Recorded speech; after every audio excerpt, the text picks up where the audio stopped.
Hello Libra, Sun, Moon Rising, and Venus Signs. Kamusta kayo? Sana po ay nasa mabuti kayong kalagayan. Welcome back po sa Star Tarot at kung bago kayo rito, welcome din po kayo. Please subscribe, like, share my videos, and leave me a comment kung naka-resonate kayo. So, first card ninyo, decisions, and Libra. So, mukhang may mga desisyon na kailangan kayong harapin or kailangan gawin at this time. Kayo lang tanging nakakaalam nito kung anong klaseng or anong area of life no ang kailangan ninyo dito na pagdesisyonan. But whatever the decision may be na gagawin ninyo, kailangan pag-isipan mabuti. Okay? Pag-isipan ninyong mabuti because it feels like this is going to be a game changer. No? Ano man ang magiging decision ninyo, it's going to change the course of your life. So, syempre, mas gugustuhin nating maging tama ng decision natin. Kaya pag-isipan mabuti, tune in kayo sa inyong intuition kasi alam mo na, yung intuition natin is divine guidance. No? So, allow that no, to allow your intuition to be your guide sa pagde-decision para hindi kayo magkamali. Well, welcome the new. So, something new is coming into your life. So, meron kayong sisimulan bagong kaganapan sa buhay or po pwedeng merong papasok na bagong tao sa buhay mo, 'di ba? Pwedeng merong bagong trabaho, pwedeng bagong career path, pwedeng bagong negosyo, 'di ba? Or bagong bahay. So, yeah, whatever. Depende yan sa inyong sitwasyon. But you are going to embrace something new or someone new or new experience no into your life sa ngayon. Kaya this is an exciting na period no sa buhay ninyo. Pwede rin no na kung ano man yung i-welcome ninyo sa buhay ninyo rito. Yan ang pagdedesisyonan ninyo kasi pwedeng mamimili ka. There could be choices, 'di ba, right before your eyes. Kaya yun ang kailangan din ninyo na pagdesisyonan siguro. So we have gracefully aging. Ayan. So hindi ito para sa lahat, no?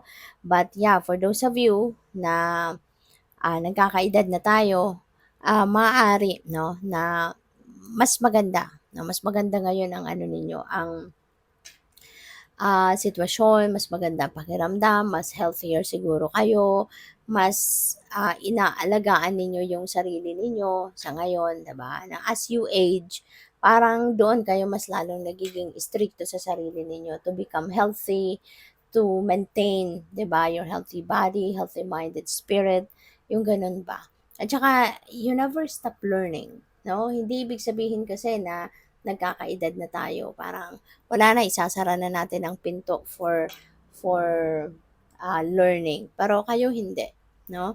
Patuloy na pinapagana talaga ninyo yung brain ninyo. Gusto ninyo na lagi kayong mag-iisip, no? Maging creative, maging maging active, no? Yung ano ninyo, yung logical mind ninyo, yung ganon. So, aside from taking care of yourself, taking care of your appearance, of your body, of your spiritual side and emotional side, yung isip din ninyo, ganun din, no? Talagang pwedeng mahilig kayong magbasa, 'di ba? Siguro ang iba sa inyo, meron ako nakikitang puzzle, no? Yung parang ano, nagbubuo siguro. Ang iba sa inyo baka naging hobby yon to keep your mind active, no? Na nagbubuo kayo ng puzzle. Meron din akong nakikitang yung ano, crossword, you know. So, yung libro, parang libro of crosswords yun ang nakikita ko ngayon. Maaaring may ganun din ang iba sa inyo, no? And that is really going to be helpful, 'di ba, sa inyo din. Lalo-lalo na doon sa nagdadagdag na yung tumataas na yung edad. So that's really going to be a big factor no na maging matalas pa rin yung isip no ninyo. So that's really beautiful.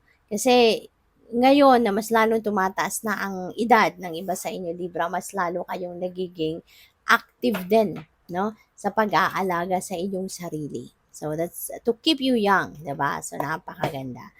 So, by the way, maraming salamat for subscribing. And if you haven't subscribed yet, subscribe na kayo. And also, maraming salamat din for not skipping the ads. Malaking bagay yan sa akin. And also, please click the join button sa baba ng video kung gusto ninyo na mag-join kayo sa membership. Okay? Salamat po. So, we have the Ten of Pentacles. Ayan. So, ang ganda nito, Libra. Si Ten of Pentacles kasi this is abundance, this is prosperity, this is material success, financial security and stability. Hindi lang pati ito for now, no, na seguridad, but this is for the long term. No, from here on hanggang sa kung ilang taon pa, many years pa to come, sigurado ka, no, na meron kang mapaghuhugutan ng pera whenever you need money. Okay? At saka, this is the time, no, if you are still in the workforce, lalo na, mare-rewardan ngayon yung effort mo sa trabaho, sa career mo, yung sipag at tiyaga, that will be financially rewarded. Maaaring magkakaroon kayo ng pay raise, promotion, o kaya baka magkakaroon kayo ng bonus, ng gano'n, no? So, what else? We have the Eight of Pentacles. Ayan. So, yung sipag at tiyaga ninyo definitely will be rewarded sa ngayon, Libra. No? Talagang, ano kayo ngayon, ang tawag dito, mare-recognize, no? Mare-recognize kayo. Yung sipag at tiyaga ninyo will be rewarded, will be recognized by the people around you, lalo-lalo na sa trabaho, ganyan. At pwede rin na ang iba sa inyo tuluyan or patuloy, no, na nag-aaral, patuloy na nagre-research, nag-aaral, ine-expand ninyo yung knowledge ninyo, ine-expand ninyo yung learnings ninyo, nagma-masters kayo, pwedeng ganon ang ganap. So, good for you. So, we have the Three of Pentacles. Ayan. Speaking of mastering of your craft, no? Pag-aaral, pagre-research, maaari talaga ng iba din sa inyo is focused on education.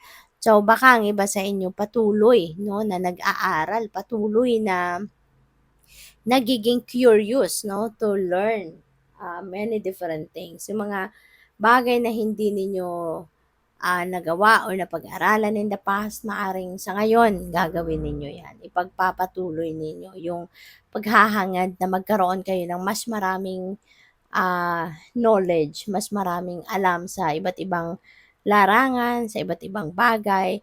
So, parang learning is, parang gusto ninyo na you learn every day. You continue to learn. You continue to acquire new knowledge, no, every day. So, parang ganun ang ninyo ngayon, ang ganap. And this could be collaboration as well. Baka ang iba sa inyo din makikipagtulungan, makikipag-collaborate sa kung kanino man para sa isang proyekto or para sa isang specific na trabaho or project na gagawin. Pwede rin na kung nasa trabaho ka pa, no, maybe from here on, hindi ka na mag-iisa sa trabaho. Kasi baka dati, you're just working solo, diba? Pero ngayon, maaaring mabibigyan ka ng support, mabibigyan ka ng mga assistant, ganyan. So, good luck sa'yo. Thank you for watching. Love and light. Namaste.